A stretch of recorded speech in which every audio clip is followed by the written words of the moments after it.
Hello students and welcome back to our YouTube channel Vidyam. मैं हूं Anshita Jindal and आज मैं तुम्हें करवाने वाली हूं इंडियन इको चैप्टर 2 का पार्ट नंबर 2।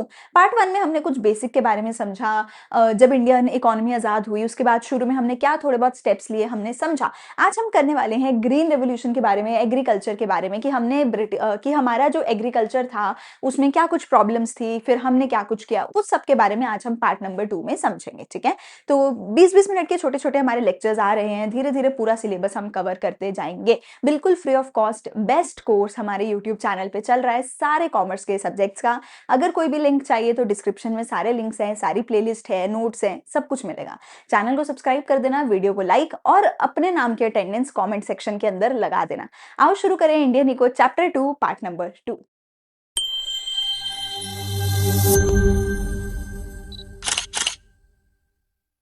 ये हमारा रहने वाला है पार्ट नंबर 2 इस चैप्टर का, जहां पर हम एग्रीकल्चर सेक्टर के बारे में बात करने वाले हैं कि जब ब्रिटिशर्स हमारे देश को छोड़कर गए, हमारी इंडिपेंडेंस हुई, उसके बाद हमने अपने 5 ईयर प्लान्स बनाए। उन 5 ईयर प्लान्स के अंडर हमने अपने एग्रीकल्चर में क्या क्या चेंजेस लेकर आए सो दैट जो ब्रिटिशर्स इंडिया के एग्रीकल्चर के साथ खराबी करके गए थे हम उसको रिवर्स कर सके। मैंने पिछली वीडियो में भी आपको एक चीज बताई थी कि जो भी चैप्टर 1 है आपका, चैप्टर 1 का अगर मैं एग्जैक्टली रिवर्स कर देती हूँ, चैप्टर 1 का अगर मैं एग्जैक्टली रिवर्स कर देती हूँ तो चैप्टर नंबर 2 हमारे पास निकल के आ जाता है। एंड चैप्टर नंबर 2 का रिवर्स करेंगे तो फिर हमारे पास चैप्टर नंबर 3 निकल के आ जाएगा। तो चैप्टर नंबर 2 को याद करने का एक बहुत अच्छा तरीका ये है कि तुम पहले प्लीज अच्छे से चैप्टर 1 को याद करो, चैप्टर 1 की एक एक चीज अच्छे से समझो, चैप्टर 1 की एक एक चीज अच्छे से याद करो। चैप्टर 1 में जमींदारी सिस्टम के बारे में पढ़ा था, आज हम उसी को रिवर्स करेंगे। तो you should know what was zamindari system. Chapter 1 में जो हमने इंडस्ट्री के बारे में पढ़ा था उसको रिवर्स करेंगे, चैप्टर 1 के फॉरेन ट्रेड को इसमें रिवर्स करेंगे। तो चैप्टर 1 याद कर लो, उसका रिवर्स करके चैप्टर 2 लिखकर आ सकते हो। ठीक है, अभी तक हमने चैप्टर 2 में क्या पढ़ा है कि इंडिया को फ्रीडम मिल गई थी। फ्रीडम मिलने के बाद इंडिया को दो चीजें डिसाइड करनी थी कि हमें कौन सी अपनी इकोनॉमी लेकर के आनी है। ठीक है, सोशलिस्ट कैपिटलिस्ट कौन सी इकोनॉमी हमें लानी है। ठीक है, एंड उसके बाद हमने ये पढ़ा था कि हमारे जो 5 ईयर प्लान्स है, ठीक है, हमारी इकोनॉमिक प्लानिंग के बारे में हमने पढ़ा था, प्लान्स क्या होते हैं इन सब के बारे में पढ़ा। हमारे 5 ईयर प्लान्स जो थे वो कैसे बनाए गए, उनको कब स्टार्ट किया गया, कब खत्म किया गया, एंड 5 ईयर प्लान के जो गोल्स थे, ठीक है, जिनको हम जेम्स बोलते हैं, growth, equity, modernization, self reliance, इन सभी के बारे में भी हमने डिटेल में पिछली क्लास में पढ़ा था। आज की क्लास से हम स्टार्ट करेंगे हमारे एग्रीकल्चर सेक्टर में हम क्या क्या रिफॉर्म्स लेकर के आए थे। ठीक है, 1950 से 1990 के बीच में हमने जब 5 ईयर प्लानिंग का सिस्टम इंट्रोड्यूस किया था, उस 5 ईयर प्लानिंग के सिस्टम के अंडर एग्रीकल्चर सेक्टर में हम क्या क्या चेंजेस, क्या क्या रिफॉर्म्स लेकर के आए थे उसके बारे में हम बात करेंगे। सबसे पहली बात आती है हमें रिफॉर्म्स की जरूरत पड़ी क्यों। हमें रिफॉर्म्स की जरूरत इसलिए पड़ी क्योंकि 200 साल तक ब्रिटिशर्स ने हमारे ऊपर राज किया था। ये जब ब्रिटिशर्स हमारे ऊपर राज करके गए थे तो इन्होंने क्या किया, इन्होंने हमारे ऊपर जमींदारी सिस्टम लागू किया। इन्होंने हमारे एग्रीकल्चर में कभी भी इन्वेस्टमेंट नहीं करी, और इन सभी रीजंस की वजह से हमारा जो एग्रीकल्चर था उसमें बहुत सारी प्रॉब्लम्स थी। क्या प्रॉब्लम्स थी, हमारा जो लैंड था, हमारी जो सॉइल थी, उसकी क्वालिटी बहुत ज्यादा खराब हो चुकी थी। हमारे एग्रीकल्चर की जो प्रोडक्टिविटी थी वो बहुत ज्यादा रिड्यूस हो चुकी थी। हमारा एग्रीकल्चर जो था वो फुल्ली रेन के ऊपर डिपेंडेंट रहता था, एंड अनएम्प्लॉयमेंट बहुत ज्यादा थी, बहुत बुरी क्वालिटी का एग्रीकल्चर हो रहा था। अच्छा, एग्रीकल्चर में भी हमने ये बोला था कि कैश क्रॉप्स बनाओ, ब्रिटिशर्स ने बोला था ना कैश क्रॉप्स बनाओ, फूड क्रॉप्स नहीं बनानी। तो फूड ही नहीं था हमारे पास, हम फूड क्रॉप्स भी बाहर से इंपोर्ट करवा रहे थे, दूसरे देशों पे डिपेंडेंट थे कि तुम हमें फूड दो वरना हमारे तो भूखमरी है, हमारे तो फेमाइंस है। तो ये सारी प्रॉब्लम्स हमें एग्रीकल्चर में देखने को मिली थी चैप्टर 1 में। इन्हीं का सोल्यूशन हम लेकर आएंगे चैप्टर नंबर 2 में। इनका सोल्यूशन लाने के लिए हम मेजर 2 तरीके के रिफॉर्म्स लेकर के आए थे। एक थे हमारे इंस्टीट्यूशनल रिफॉर्म्स जिसको हम लैंड रिफॉर्म्स भी बोलते हैं, दूसरा मेरे पास आएगा टेक्निकल रिफॉर्म्स जिसको मैं ग्रीन रेवोल्यूशन की बात भी जिसमें मैं करने वाली हूँ। एक चीज बहुत अच्छे से गांठ बांध लो, किस रिफॉर्म का क्या नाम है, क्योंकि तुम्हारे पास 3-4 अलग अलग टाइप ऑफ रिफॉर्म्स आने वाले हैं, चैप्टर 2 में भी चैप्टर 3 में भी आएंगे, और पेपर में तुम कंफ्यूज हो जाओगे कि ये कौन से रिफॉर्म्स थे, कौन से चैप्टर के रिफॉर्म्स थे। बच्चों को पेपर में आंसर आता होता है, अगर मैं तुम्हें बोलूं ग्रीन रेवोल्यूशन के बारे में लिख कर आओ, बच्चे लिखाएंगे, पर क्वेश्चन पढ़ के समझ ही नहीं आता कि क्वेश्चन ने लैंड रिफॉर्म पूछा है, क्वेश्चन ने इकोनॉमिक रिफॉर्म पूछा है, क्वेश्चन ने ग्रीन रेवोल्यूशन पूछा है, पूछा क्या है। अगर क्वेश्चन समझ आ जाए फिर तो सही आंसर करोगे। तो चैप्टर 1 to 3 में बहुत इंपॉर्टेंट है ये समझना कि कौन से चैप्टर का क्वेश्चन पूछा है, कौन से टॉपिक का क्वेश्चन पूछा है। तो अभी के लिए इस चीज को गांठ बांध लो, अगर वर्ड आ जाता है लैंड रिफॉर्म तो तुम्हें इन दो चीजों के बारे में लिखना है, ठीक है। अगर वर्ड आ जाता है लैंड रिफॉर्म, तुम्हें अबॉलिशन ऑफ इंटरमीडिएरीज के बारे में लिखना है, तुम्हें रीडिस्ट्रीब्यूशन ऑफ लैंड या फिर लैंड सीलिंग के बारे में लिखना है, तुम्हें और किसी चीज के बारे में नहीं लिखना है। तो बात करते हैं कि लैंड रिफॉर्म के अंदर हमने क्या क्या दो चीजें करी थी। लैंड रिफॉर्म के अंदर मेजरली हमारे पास देखो क्या क्या हमने किया। अच्छा, उससे पहले हम देखते हैं प्रॉब्लम्स इन एग्रीकल्चर, क्योंकि देखो हमने एग्रीकल्चर में करा क्या, लैंड रिफॉर्म करे, ग्रीन रेवोल्यूशन लेकर आए, पर प्रॉब्लम है सबसे पहले ये सारे पॉइंट समझ लो कि ये सब कुछ करा क्यों गया, ऐसा क्या हुआ हमारे एग्रीकल्चर में कि हमने इतने सारे रिफॉर्म्स हमें लाने पड़े। सबसे पहली प्रॉब्लम देखो जो मेरे पास यहाँ पर आई वो थी हमारी जमींदारी सिस्टम की प्रॉब्लम। सबसे पहली प्रॉब्लम, सबसे बड़ी, सबसे इंपॉर्टेंट प्रॉब्लम थी जमींदारी सिस्टम की प्रॉब्लम। जमींदारी सिस्टम के अंदर क्या था, सबसे ऊपर होते थे मेरे ब्रिटिशर्स। ब्रिटिशर्स किसको पकड़ के लाते थे, लैंडलॉर्ड्स को, जिनको हम जमींदार भी बोलते हैं, इनको ब्रिटिशर्स पकड़ के लाते थे। और इनके नीचे कौन होते थे, हमारे landless poor farmers, poor cultivators. तो ब्रिटिशर्स क्या बोलते थे, जमींदार को कहते थे कि भैया मुझे चाहिए तेरे से लगान, अगर तूने मुझे लगान नहीं दिया मैं तुझसे तेरा लैंड छीन लूंगा। और लैंडलॉर्ड्स बदले में क्या करते थे, अपने लैंड को फार्मर्स को देते थे रेंट के ऊपर कि तुम खेती बाड़ी करो, बदले में हमें रेंट दे दो। इस रेंट का नाम क्या था, लगान था। तो जमींदार क्या करते थे, जमींदार के पास बड़ा बड़ा लैंड था, बहुत सारा लैंड था। अच्छा, जिसके पास लैंड नहीं भी था उसको ब्रिटिशर्स ने लैंड दे दिया था, ठीक है, क्योंकि बहुत सारे ऐसे लैंड थे तो जो राजा महाराजाओं के अंडर थे, महाराजा किसी को यूज नहीं करने देते थे। ब्रिटिशर्स ने क्या किया, राजा महाराजा को हरा दिया, उनके लैंड्स को जमींदारों को दे दिया। जमींदारों को क्या बोला, मैं लैंड इसी शर्त पे दूंगा कि तुझे हर महीने मेरे को लगान पे करना पड़ेगा।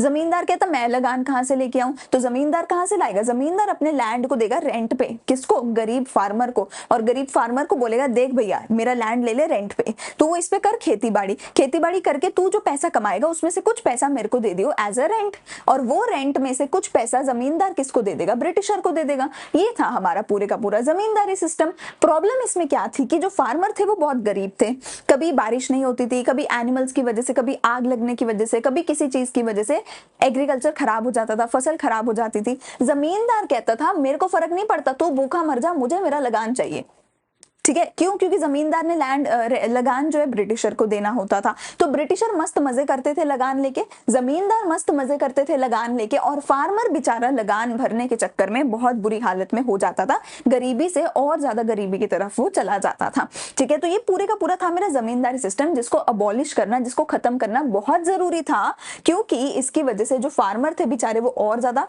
बुरी हालत में जा रहे थे। इसकी वजह से लैंड खराब हो रहा था, सॉइल खराब हो रहा था, पूरा एग्रीकल्चर इस जमींदारी सिस्टम की वजह से खराब हुआ था।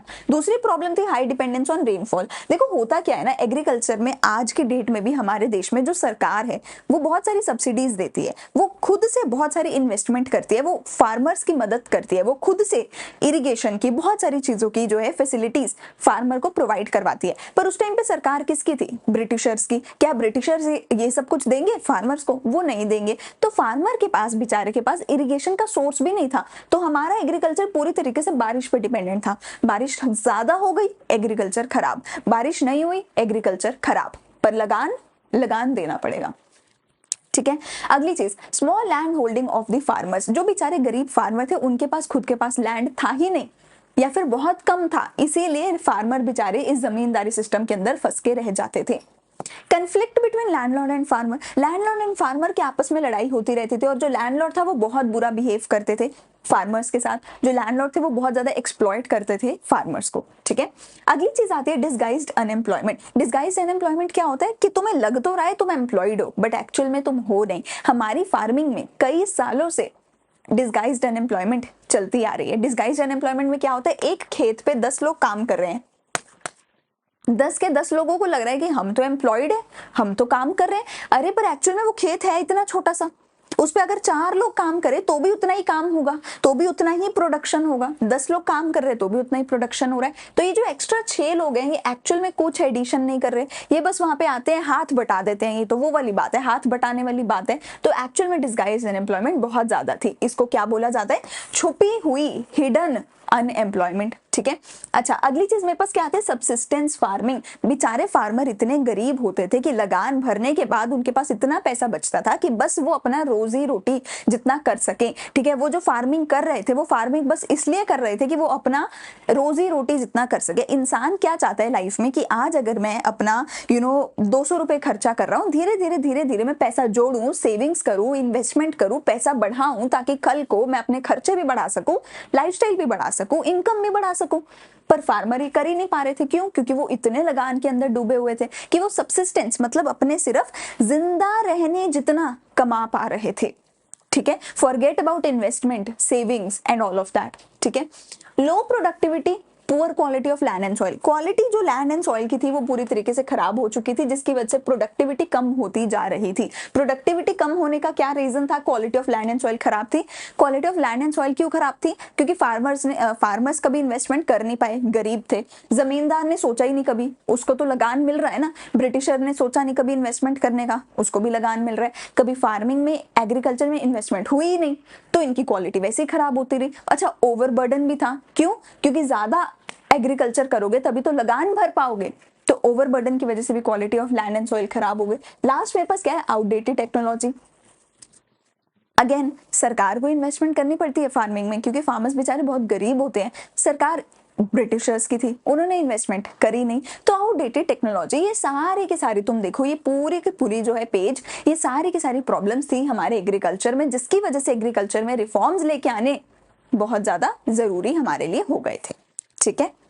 अगला पॉइंट मेरे पास आता है कि हमें क्या क्या नीडेड था। We needed to rebuild the backward and stagnant Indian economy into a developed economy. हमारी जो इकोनॉमी थी बहुत बुरी हालत में थी, गरीब थी, बैकवर्ड थी, स्टेगनेंट थी, माने तो 2% से भी कम का, लेस देन 2% का हमारा ग्रोथ रेट था।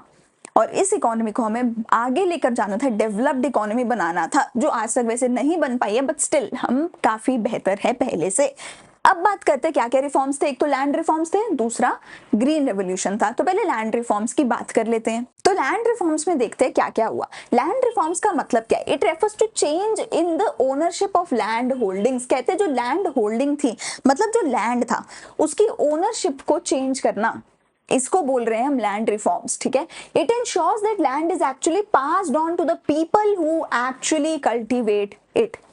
This is known as providing land to the tiller of the soil. देखो मैं फिर से तुम्हें बताती हूँ जमींदारी सिस्टम में प्रॉब्लम क्या थी। बेसिकली जो भी लैंड रिफॉर्म्स हम लेकर आए थे, लैंड रिफॉर्म्स लेकर आने का एक मेजर रीजन था जमींदारी सिस्टम को खत्म करना। जमींदारी सिस्टम को खत्म करना सबसे मेजर रीजन था लैंड रिफॉर्म्स को लेकर आने का। देखो क्या हो रहा था, ब्रिटिशर्स थे, उनके नीचे थे जमींदार, उनके नीचे थे एक्चुअल फार्मर जो एक्चुअल में फार्मिंग कर रहे थे, जो एक्चुअल में खेती बाड़ी कर रहे थे। ठीक है। अब देखो जमींदार को और ब्रिटिशर्स को तो अपना लगान मिल रहा है, इन दोनों को कभी भी क्यों जरूरत पड़ेगी लैंड में, सॉइल में इन्वेस्टमेंट करने की? इनको तो इनका लगान मिल रहा है ना। Why would they ever care कि फार्मर कितना कमा रहा है, क्या कर रहा है? इसने बोल दिया मुझे 10,000 रुपए का लगान चाहिए, इसको मिलेगा। अगर नहीं मिला तो ये फार्मर को धक्के मार के निकाल देगा, उसका घर छीन लेगा, उसको एक्सप्लॉइट करेगा, ये अपना पैसा लेके रहेगा, ये अपना पैसा लेके रहेगा। तो why would they ever care कि लैंड एंड सॉइल में इन्वेस्टमेंट भी करना होता है, फार्मर का भी ध्यान रखना होता है। ठीक है। बहुत सारी और भी प्रॉब्लम्स होते हैं, वो कभी केयर ही नहीं करेंगे। एंड अगर ये सिस्टम चलता रहा तो ऐसे ही चलता रहेगा, कभी कोई केयर नहीं करेगा। अच्छा, केयर करने वाला कौन था? फार्मर था। ये तो एक्चुअल में काम कर रहे हैं ना, खेती बाड़ी कर रहे हैं, इसको तो केयर करनी चाहिए ना लैंड की, सॉइल की। अरे भैया इसका तो हमने नाम ही रखा हुआ है, पुअर लैंडलेस फार्मर। अरे भैया जब वो पुअर है, how will he be able to invest? मुझे बताओ, वो कभी भी इन्वेस्ट कैसे कर पाएगा? वो कभी इन्वेस्ट कर ही नहीं पाया, वो कभी इन्वेस्ट कर ही नहीं पाया लैंड में, सॉइल में, इरिगेशन में, कल्टीवेशन में, फर्टिलाइजर्स में, केमिकल्स में, पेस्टिसाइड्स में। और इन सब चीजों की वजह से पिसा कौन? हमारा लैंड, हमारा सॉइल। प्रोडक्टिविटी किसकी कम हुई? हमारे लैंड की, हमारी सॉइल की। क्वालिटी किसकी खराब हुई? हमारे लैंड एंड सॉइल की। ठीक है ना। खाना हमें नहीं मिल पा रहा था, एग्रीकल्चर अच्छे से नहीं हो पा रहा था। अब क्या होगा, अगर मैं बीच में से जमींदार को हटा दूं तो पहली चीज तो जो हमारी सरकार होगी उसके डायरेक्ट कांटेक्ट में आ गए फार्मर्स, ठीक है। और दूसरी चीज जो लैंड का ओनर होगा वो फार्मर होगा और उसको ही फार्मिंग भी करनी होगी, तो वो केयर करेगा अपने लैंड की। अगर जमींदार खुद फार्मिंग कर रहे होते, ये केयर करते about the land, the soil, the water, the fertiliser, pesticides, तो हम क्या कह रहे हैं भैया, जिसको काम करना है उसी को तुम क्या करो, ओनर बना दो। इससे सारी प्रॉब्लम सॉल्व हो जाएगी, ना तो ये इनको एक्सप्लॉइट कर पाएंगे और लैंड एंड सॉइल की केयर भी हो जाएगी। तो लैंड रिफॉर्म्स में हमें क्या करना है, ओनरशिप चेंज करनी है। ये इनको बीच में से धक्का मार के बाहर निकालो, इनको असली ओनर बनाओ, इनको लात मार के बाहर निकालो। और ब्रिटिशर्स तो ऑब्वियसली चले ही गए थे, हमारे देश की सरकार के डायरेक्ट कॉन्टैक्ट में लेकर आओ फार्मर्स को, ताकि सरकार इनको ना कुछ दे, सरकार सीधा गरीबों तक पहुंच सके और इनकी मदद कर सके, ठीक है। तो ओनरशिप को चेंज करो और ओनरशिप उन लोगों को दो जो एक्चुअल में लैंड को कल्टीवेट कर रहे हैं। Land to the tiller is a very very important term, very important term जिसके ऊपर क्वेश्चन आ सकता है। तो लैंड टू द टिलर का मतलब पता होना चाहिए। टिलर माने तो फार्मर, कल्टीवेटर, उसको दे दो लैंड, उसको दे दो लैंड, ठीक है जी। तो जमींदारी सिस्टम की अबॉलिशन करनी थी, अबॉलिशन ऑफ इंटरमीडिएरी, मतलब जो बीच का बंदर बन के बैठे थे जमींदार, बीच के बंदर को बाहर निकालो, ठीक है। मिडलमैन यानी कि zamindar collected rent from the actual cultivator and deposited a part of it to the government as land revenue was abolished before 1991। तो क्या कह रहे हैं, 1951 सॉरी। तो हम क्या कह रहे हैं कि भैया जो जमींदार थे वो क्या करते थे, कल्टीवेटर से रेंट कलेक्ट करते थे और उस रेंट का एक हिस्सा सरकार के पास लैंड रेवेन्यू की फॉर्म में जमा करते थे। ये जमींदारी सिस्टम था, इसको अबॉलिश कर दिया गया था, ठीक है जी। इसको हम अबॉलिशन ऑफ इंटरमीडिएरी बोल रहे हैं। इसकी वजह से रिजल्ट क्या निकला, ऑब्वियसली कुछ अच्छा ही होगा। क्या होगा, 200 लाख जो फार्मर्स थे, जो टेनेंट्स थे, टेनेंट मतलब जो उधार पे सामान, उधार पे जिसने लैंड ले रखा है, ठीक है ना, जो किराएदार है ना, किराएदार जिसको बोलते हैं उसको टेनेंट बोलते हैं। तो जो 200 लाख किराएदार, फार्मर्स, कल्टीवेटर्स, टिलर्स, वो डायरेक्ट कॉन्टैक्ट में आ गए सरकार के साथ। और अब सरकार कोई भी पॉलिसी बनाएगी, कोई भी सब्सिडी देगी, बैंक में अगर अकाउंट में पैसा देगी तो सीधा सीधा किसको देगी, इन गरीब फार्मर्स को देगी, जमींदार को नहीं देगी। And thus freed from the being exploited by the जमींदार। तो फिर ये जो फार्मर थे, अब वो जमींदार मिडलमैन से एक्सप्लॉइट नहीं होंगे, उनके एक्सप्लॉइटेशन से फ्री हो गए थे अब ये लोग, ठीक है। gave tenants the incentive to increase the output and this contributed to growth in the agriculture। अब टेनेंट को भी बताएं, मतलब तुम खुद सोच के देखो, तुम अगर किराएदार हो, किसी दूसरे के घर में रहते हो, क्या तुम कभी भी उसके घर में कुछ करने का सोचोगे? तुम बोलोगे मेरा घर थोड़ी है जो मैं इसके कुछ भी ठीक करवाऊं, जो मैं इसका रेनोवेशन करवाऊं, तुम नहीं करोगे। वही तुम्हारा खुद का घर होगा ना, तुम सोच समझ के यूज करोगे, कोई भी प्रॉब्लम होगी तुम उसको सॉल्व करोगे, तुम रेनोवेशन कराओगे, तुम सब कुछ करोगे। हो क्या रहा था पहले कि जमींदार ने तो किराएदार को दे रखा है, जमींदार भी सोचेगा ना मैं घर का मरम्मत क्यों कराऊं, मैंने तो रहना नहीं है, रहना किराएदार ने है तो मैं क्यों मरम्मत कराऊं। किराएदार सोचते मेरा घर तो है नहीं है तो मालिक का, तो मैं क्यों मुरम्मत कराऊं। अब क्या होगा, जमींदार जो है वो हट गया और जो किराएदार था उसको घर मिल गया। अब वो अपना घर समझेगा उसे और अपना घर समझ के अब अच्छे से उसकी केयर करेगा, अच्छे से मुरम्मत कराएगा, अच्छे से उसको यूज करेगा। तो एक इंसेंटिव मिल गया था फार्मर्स को to increase the output, to take care of the land, the soil and everything, ठीक है। तो इसको हमने क्या बोला है भैया, अबॉलिशन ऑफ इंटरमीडिएरी। तो लैंड रिफॉर्म का पहला हिस्सा क्या हो गया, अबॉलिशन ऑफ इंटरमीडिएरी। रिजल्ट क्या निकला, 200 lakh farmers, direct contact with government. दूसरा मेरे पास क्या था, लैंड सीलिंग। दूसरा हिस्सा क्या था लैंड रिफॉर्म्स का, लैंड सीलिंग। लैंड सीलिंग में हमने क्या किया, रीडिस्ट्रीब्यूशन ऑफ लैंड किया, means fixing the maximum amount कह सकते हो of land which could be owned by an individual. मतलब हमने एक मैक्सिमम लिमिट लगा दी। एक बंदा, फॉर एग्जाम्पल एक बंदा 5 एकड़ से ज्यादा लैंड को ओन नहीं कर सकता। अगर एक बंदे के नाम पे लीगली 5 एकड़ से ज्यादा लैंड है तो उससे ज्यादा वाला सारा लैंड उससे छीन लिया जाएगा, सरकार के पास आ जाएगा। ऑब्वियसली सरकार पेमेंट करेगी, ऐसे फ्री में तुमसे नहीं छीनेगी, और बदले में क्या होगा, तुम्हें मतलब पेमेंट मिल जाएगी, तुम्हारा लैंड ले लिया जाएगा, सरकार उस लैंड को क्या करेगी, गरीबों के बीच में बांट देगी। इसको बोला गया लैंड सीलिंग, ठीक है। The purpose of land ceiling was to reduce the concentration of land ownership in a few hands. देखो पहले क्या था ना कि मान लो 10 अमीर लोग हैं, ये 10 अमीर लोगों ने क्या कर रखा है, 1000-2000 एकड़ की जमीन इकट्ठी कर रखी है। जो सारे गरीब है बेचारे वो इनके मर्जी पे बैठे हैं कि ये 10 लोग हमें उधार ब्याज उस पे देंगे, किराए पे देंगे लैंड, तब हम काम करेंगे। अब मैं कहती हूँ इन 10 लोगों के पास से सारा लैंड छीन लो और ये जो मेरे पास 100 गरीब लोग हैं इनके बीच में ये सारा लैंड बांट दो ताकि इनको एक्सप्लॉइट ना कर सके ये अमीर लोग, ठीक है ना। तो लैंड सीलिंग, सीलिंग मतलब मैक्सिमम लिमिट कि एक इंसान लीगली इतना लैंड अपने नाम पे रजिस्टर करा सकता है। अगर किसी के नाम पे लीगली इस लिमिट से ज्यादा लैंड रजिस्टर्ड है उसका लैंड सरकार छीन लेगी, गरीबों के बीच में बांट देगी। ये हो गया लैंड सीलिंग। बट इतना आसान तो नहीं है इंडिया में कुछ काम करना, इतना आसान थोड़ी है। आज तक नहीं हो पाई इतनी आसानी से कुछ कि सरकार ने बोला और हो गया। उस टाइम भी प्रॉब्लम्स तो थी, हमेशा से चलती आ रही है। तो इतना आसान नहीं है कि सरकार ने बोला इंप्लीमेंट करा और भैया सारे अमीरों से लैंड छीन के गरीबों के पास आ गए, ऐसा नहीं होता। हमें भी पता है अमीर लोग जो है ना वो बहुत तिगड़म लगाते हैं और अमीर लोग कभी भी गरीबों को कुछ मिलने नहीं देते, है ना।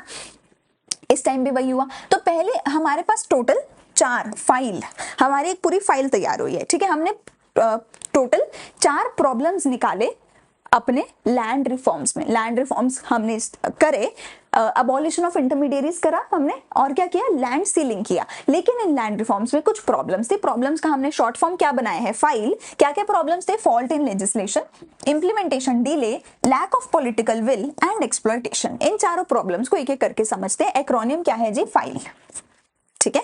चलो सबसे पहला क्या है, फॉल्ट इन लेजिस्लेशन। देखो कभी भी कोई लॉ भी अगर बनता है, कोई बिल पास होता है ना, वो इतना ऐसे नहीं होता कि 100% परफेक्ट है, मोदी जी ने लिख के दे दिया ऐसे ऐसे होगा, मतलब वो तो भैया इससे अच्छी चीज कोई हो ही नहीं सकती। नहीं, वो भी इंसानों ने बनाया है लॉ, तो उसमें गलती होगी। तो लेजिस्लेशन में भी गलतियां थी। लूप होल्स हमेशा होते हैं, हर एक चीज में लूप होल्स होते हैं, जिन लूप होल्स की मदद से जिसको एक्चुअल में पकड़ना होता है वो बच के भाग जाता है, लूप होल्स होते हैं, ठीक है। In some areas the former zamindars continue to own large areas of land by making use of some loopholes in the legislation. Loopholes कुछ ना कुछ रहते हैं लेजिस्लेशन में। उन लूप होल्स की मदद से जो जमींदार थे उन्होंने अपना लैंड छीनने से बचा लिया और वो अपने लैंड को उन्होंने अपने पास ही रखा।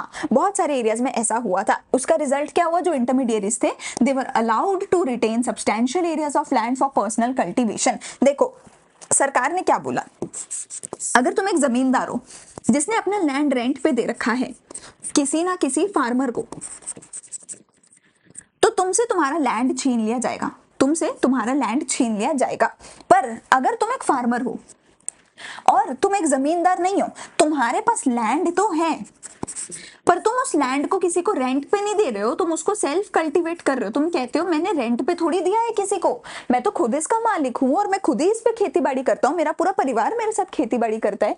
तो सरकार सोचेगी अच्छा ये तो बेचारा खुद ही फार्मर है ना, ये किसी को क्या एक्सप्लॉइट करेगा, तो चलो इसके पास लैंड रहने देते हैं। तो जमींदारों ने क्या बोला, भैया मैं तो खुद ही फार्मर हूँ, ठीक है। तो फिर इससे क्या हुआ, जब उन्होंने बोला मैं तो खुद ही फार्मर हूँ, खुद ही काम करता हूँ, तो उनका लैंड सरकार ने उनसे नहीं छीना, जिसकी वजह से वो क्या, जो जमींदार थे, जो इंटरमीडिएरीज थे, उनके पास still substantial areas of land बचा रह गया, वो लैंड उन्होंने अपने से छीनने नहीं दिया। दूसरा था इंप्लीमेंटेशन डिले।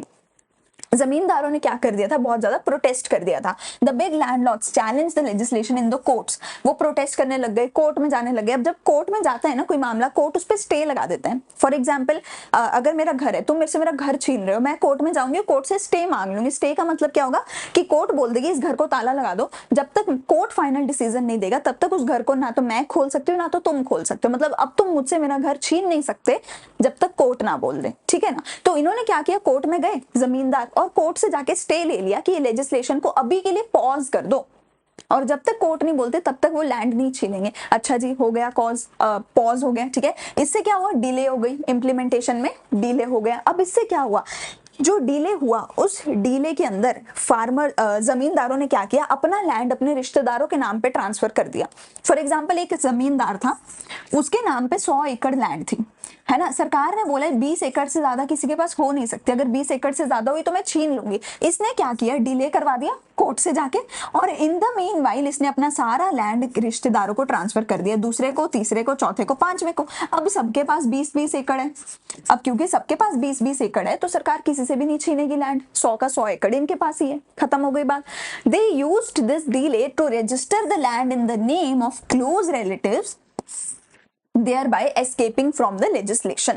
अगली प्रॉब्लम क्या है, लैक ऑफ पॉलिटिकल विल। अरे सरकार भी तो यार, तुम्हें पता ही है ना, सरकार कर देती है, पास करवा देती है बिल, पर सरकार वो सिर्फ इसलिए करती है अलॉट ऑफ टाइम्स ताकि वो खबरों में बन आ सके, लोगों को पता चल जाए अरे सरकार ने तो ये किया था, और उनको वोट्स मिल जाए। एक्चुअल में ना बहुत बारी जो सरकार बिल पास करती है एक्चुअल में वो काम नहीं करती। क्यों, खबर में आ गए, लोगों को पता चल गया, वोट मिल जाएंगे, अब काम हो या ना हो कौन पूछ रहा है। तो बहुत सारी स्टेट्स में यही हुआ कि सरकार खबरों में आ गई पर काम हुआ ही नहीं एक्चुअल में, और वहीं का वहीं सब कुछ रह गया। तो पॉलिटिकल विल यानी कि उनकी इच्छा ही नहीं थी ज्यादा काम करने की, ठीक है, उस वजह से भी प्रॉब्लम हुआ। तो land reforms were successful in Kerala, Kerala में सक्सेसफुल थे लैंड रिफॉर्म्स, वेस्ट बंगाल में सक्सेसफुल थे land reforms, because their states had governments committed to the policy of the land to the tiller. ये जो पॉलिसी थी इसको कमिटेड थे इन स्टेट्स की गवर्नमेंट्स, बाकी स्टेट्स में नहीं थी ऐसी। तो बाकी स्टेट्स में वही जमींदारी सिस्टम, मतलब वही कि जो इंटरमीडिएरीज थे वो लार्ज एरिया ऑफ लैंड उनके पास रहा, बाकी स्टेट्स में सक्सेसफुल नहीं हो पाया। Other states did not have the same level of commitment and vast inequality continued, ठीक है, बाकी स्टेट्स में ये कंटिन्यू रहा, बाकी स्टेट्स में प्रॉब्लम सॉल्व नहीं हो पाई। केरला, वेस्ट बंगाल जैसे 2-4 स्टेट्स में बहुत अच्छे से ये इंप्लीमेंट हुई थी ये चीजें। And last is exploitation. Landlords forced the tenants to voluntarily surrender the land being cultivated by them. There were cases where tenants were expelled and the landowners claimed to be self-cultivator, the actual tiller। तो सरकार क्या बोल रही थी, अगर तुम जमींदार हो और तुमने लैंड रेंट पे दे रखा है किसी फार्मर को, तो तुमसे लैंड छीन लिया जाएगा। जमींदार ने क्या किया, उल्टा फार्मर को ही निकाल दिया बाहर, तो जा, मुझे अब तेरी जरूरत ही नहीं है, मैं बोलूंगा मैं तो खुद हूँ भैया कल्टीवेटर, खुद ही काम करता हूँ। अगर खुद करते हो भैया तो ये रेंट एग्रीमेंट खत्म, फार्मर खत्म, उसको भगा दिया। वो जो बेचारा फार्मर जो पहले एटलीस्ट रेंट पे काम कर रहा था, काम तो कर रहा था, उसको भी भगा दिया। बताओ, उसको भी एक्सप्लॉइट कर दिया कि भाई तू निकल, तू किसी को बताइयो मत कि तू मेरे पास काम करता था, वरना देख लियो फिर क्या करूंगा तेरे साथ, ठीक है। उसको भी निकाल दिया और जमींदार का फायदा हो गया। तो उल्टा काफी फार्मर्स को तो उल्टा नुकसान ही हुआ था, उनको एक्सप्लॉइट और किया गया था, ठीक है। चलो अब यहां तक हमारा क्या हो गया, लैंड टू द टिलर हमने समझा, लैंड रिफॉर्म्स हमने समझा जिसमें अबॉलिशन ऑफ इंटरमीडिएरीज हमने किया, लैंड सीलिंग हमने उसके अंदर किया। अब आता है ग्रीन रेवोल्यूशन, कि ग्रीन रेवोल्यूशन के अंडर हमने क्या क्या किया। तो ग्रीन रेवोल्यूशन का मतलब क्या है, ग्रीन रेवोल्यूशन का मतलब है large increase in the production of food grains resulting from the use of high yielding variety seeds. इनको मिरेकल सीड्स भी बोलते थे, ठीक है, specially for wheat and rice. हो क्या रहा था पहले, मतलब अब तुम एक चीज सोच के देखो, अगर बीज ही खराब है, अगर सीड ही खराब है, तो ऑब्वियसली जो ऊपर फ्रूट उगेगा या फसल उगेगी वो भी अच्छी नहीं होगी ना। अगर बीज ही खराब है तो फसल अच्छी नहीं होगी, अगर बीज बहुत अच्छा हो तो फसल भी अच्छी होगी। तो अगर हमने बीज सीड्स के साथ ही हम कोई खेल खेल दें तो फसल तो अच्छे से होनी ही होनी है। तो हुआ क्या था, high yielding variety HYV seeds बनाए गए थे। देखो अलग अलग वेराइटी ऑफ सीड्स उठाए, उनको इंटरब्रीड करवाया गया और उनसे एक ऐसी वेराइटी ऑफ सीड्स निकाली गई जो बहुत अच्छी थी, जो एक मिरेकल की तरह काम करती थी, जो बहुत ज्यादा हाई प्रोडक्शन करती थी। स्पेशली ये जो HYV सीड्स डेवलप करे गए, स्पेशली ये डेवलप करे गए व्हीट और राइस के लिए, यानी रोटी के लिए और चावल के लिए। क्यों भैया, क्योंकि हम तो भैया इतने गरीब थे कि हमें तो भैया फेमाइंस का सामना करना पड़ता था, भूखे मरते थे लोग, हमें तो फेमाइंस का सामना करना पड़ता था। तो हमने स्पेशली ये जो डेवलप करे जो सीड्स, वो मेजरली राइस एंड व्हीट के लिए हमने डेवलप करे। राइस एंड व्हीट के लिए डेवलप करने के बाद क्या होने लगा, हमने इन सीड्स को बोना शुरू किया, ठीक है, इनसे फसल उगानी शुरू करी। एंड जब हमने इनसे फसल उगानी शुरू करी तो पहले साल के अंदर अंदर ही हमें काफी ज्यादा प्रोडक्शन देखने को मिली। उस टाइम पे क्या था, फेमाइंस थे, लोग भूखमरी से मर रहे थे, लोगों को खाना ही नहीं मिल रहा था। तुम उस टाइम पे ये नहीं सोचोगे क्वालिटी कैसी है, केमिकल है कि नहीं, फर्टिलाइजर है कि नहीं, ये क्या वो क्या, तुम बोलोगे मिल जाए भाई, रोटी मिल जाए, चावल मिल जाए, खाने को मिल जाए। तो उस टाइम पे बस हमारा एक ही गोल था, ज्यादा प्रोडक्शन करना। और ज्यादा प्रोडक्शन करने के लिए हम लेकर आए थे ग्रीन रेवोल्यूशन। ग्रीन रेवोल्यूशन के अंदर HYV सीड्स बनाए गए, इनको मिराकल सीड्स भी बोला गया। फुल फॉर्म क्या है, हाई यील्डिंग, यील्ड मतलब प्रोडक्शन जो हो रही है, ठीक है, हाई यील्डिंग वैरायटी सीड्स यानी हाई प्रोडक्शन करने वाले सीड्स, ठीक है। मिराकल सीड्स बनाए गए specially for wheat and rice, जिससे कि प्रोडक्शन बहुत ज्यादा होने लग गई, ठीक है। फादर ऑफ ग्रीन रेवोल्यूशन किसको बोला जाता है, डॉक्टर नॉरमान को, जो कि अमेरिकन साइंटिस्ट थे। पहली बार इन्होंने HYV सीड्स लेकर के आए थे दुनिया में। लेकिन इंडिया में कौन लेकर आए थे, MS स्वामीनाथन जी लेकर आए थे। 1966 में इंडिया में ग्रीन रेवोल्यूशन को इंट्रोड्यूस करा गया था। It increased productivity by 28.8% in 1 year। एक साल के अंदर अंदर 28% से प्रोडक्टिविटी बढ़ गई थी, यानी इतना ज्यादा प्रोडक्शन हुआ था एक साल के अंदर अंदर। यानी पहले साल में हमें क्लियरली दिख रहा था अब तो हम भूखे नहीं मरेंगे। एंड उसके बाद से फेमाइंस आने इंडिया में बहुत ना के बराबर हो गए, एंड अब हम भूखे नहीं मरते, अब हमारे पास इनफ खाना पड़े। अब तो उल्टा ये डिबेट होती है कि ग्रेन्स वेस्ट हो रही हैं, अब तो उल्टा ये डिबेट होती है, ठीक है। अच्छा, reasons required for green revolution, क्यों हमने करा भैया, क्यों ग्रीन रेवोल्यूशन लेकर आए। 75% से ज्यादा पॉपुलेशन एग्रीकल्चर पे डिपेंडेंट थी, और एग्रीकल्चर ही अगर बुरा है, अगर उसी में हमें कुछ हम नहीं अच्छी हालत में हैं, तो ऑब्वियसली 75% पॉपुलेशन डायरेक्टली गरीबी में जा रही है, फिर ये मतलब हुआ। Productivity in agriculture was very low because of the use of old technology. Productivity बहुत कम थी एग्रीकल्चर में। तुम बीज बो रहे हो, देखो लैंड लिमिटेड है, ठीक है, ये मेरे पास लिमिटेड लैंड है, मुझे इसी पे सामान उगाना पड़ेगा, फसल इसी पे उगानी पड़ेगी, इसी पे चाहे 20 एकड़ उग जाए, चाहे 20 किलो उग जाए फसल, चाहे 40 किलो उग जाए, उगानी इसी पे पड़ेगी। लैंड को तुम इंक्रीज नहीं कर सकते, तुम्हें अपनी सीड्स की, वाटर की, सॉइल की, फर्टिलाइजर्स की, केमिकल्स की, इन सब चीजों की क्वालिटी इंप्रूव करनी पड़ेगी, सो दैट तुम इसी पे 20 किलो की जगह 40 किलो उगा पाओ। और यही हमने किया, सेम लैंड पे अच्छे बीज लगा दिए ताकि 20 की जगह 40 किलो अब फसल उगने लग गई, ठीक है ना। तो प्रोडक्टिविटी कम थी, उसको बढ़ाने के लिए करा। इंडियन एग्रीकल्चर जो था वो बहुत ज्यादा मॉनसून पे डिपेंडेंट था, रेनफॉल पे डिपेंडेंट था, तो उसकी अब प्रॉब्लम सॉल्व हो जाएगी। क्यों, क्योंकि अब सरकार पानी और सब कुछ देने लग गई थी फार्मर्स को, ठीक है। इंप्लीमेंटेशन कैसे हुई, ग्रीन रेवोल्यूशन की इंप्लीमेंटेशन हुई 2 फेजेस में, यानी कि 2 बार में करा गया। ऐसे नहीं कि अरे HYV सीड्स आ गए पूरे देश भर में HYV सीड्स भर दो, नहीं, अगर कहीं कुछ खराबी निकली तो वो पहले ही हम प्रॉब्लम सॉल्व कर लेंगे, पूरे देश भर में वो प्रॉब्लम होने नहीं देंगे। तो पहले फर्स्ट फेज में कुछ एक जगह पे पंजाब, आंध्रा और तमिलनाडु में हमने करा। ये कब था, मिड 1960 से लेके मिड 1970 तक, यानी तुम कह सकते हो 1965 से 75 तक ऑलमोस्ट जो पहला फेज था, वहां पे कुछ लिमिटेड स्टेट्स में हमने ग्रीन रेवोल्यूशन को इंट्रोड्यूस करवाया था। जब हमें समझ आ गया कि इन स्टेट्स में काफी अच्छा रिस्पॉन्स है, तब हमने जाके पूरे देश भर में HYV सीड्स को इंट्रोड्यूस करा था, which was 10 years after this, mid 1970 यानी 75 से 85 तक हमने सेकेंड फेज में इंट्रोड्यूस करा पूरे देश भर में HYV सीड्स को, ठीक है। HYV सीड्स के लिए बेटा जी तुम्हें बहुत ज्यादा पानी की जरूरत होती है। HYV सीड्स अगर तुमने क्या कहते हैं इससे फसल उगानी है, ठीक है, तो तुम्हें पानी की बहुत ज्यादा जरूरत पड़ेगी, इरिगेशन की बहुत ज्यादा जरूरत पड़ेगी। पानी ज्यादा चाहिए तो ड्रेनेज सिस्टम भी ज्यादा अच्छा चाहिए। तुम्हें 4 से 10 गुना ज्यादा केमिकल फर्टिलाइजर्स की जरूरत पड़ेगी, और ये सब कुछ सरकार ने प्रोवाइड कराया फार्मर्स को सब्सिडीज के साथ। ये सब कुछ सरकार ने प्रोवाइड कराया फार्मर्स को सब्सिडीज के साथ। तो ओवरऑल ग्रीन रेवोल्यूशन को लाने के लिए इंडिया में क्या करा गया, HYV सीड्स को इंट्रोड्यूस करा गया। 2 फेजेस में करा गया, पहले कुछ एक स्टेट्स में, फिर जब वहां पे ओके हो गई बात, फिर बाकी के स्टेट्स में। और इसके लिए सरकार ने फार्मर्स को बहुत ज्यादा सब्सिडी दी थी, सब्सिडी मतलब सस्ते में, ठीक है, डिस्काउंटेड प्राइस पे दिया था सब कुछ। क्या क्या, HYV सीड्स एक तो डिस्काउंटेड प्राइस पे सब्सिडी के साथ दिए फार्मर्स को।